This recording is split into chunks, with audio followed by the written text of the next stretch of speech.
మనుషుల కఠినత్వం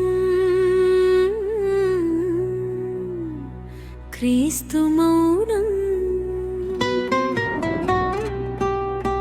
లోకానికి వెలుగునిచ్చిన కళ్ళకు గంతలు కట్టి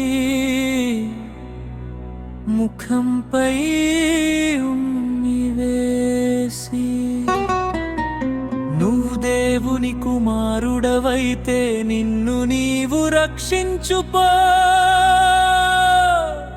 అని మనుషులు హేళన చేశారు.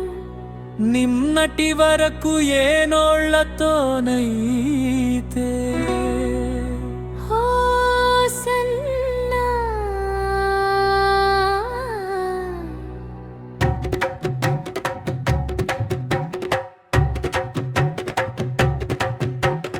ఆసన్నా ఆసన్నా ఆసన్నా ఆసన్నా ఆసన్నా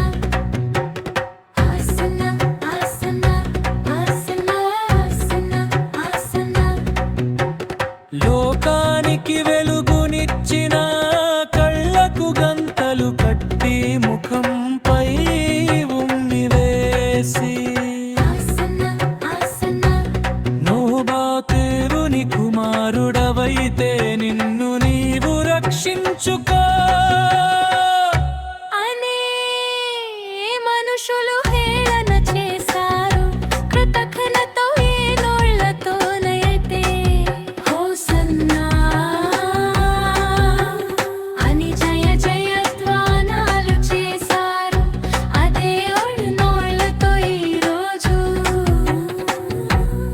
ఆయన్ని సిలువ వేయండి అనికే కలువేశారు.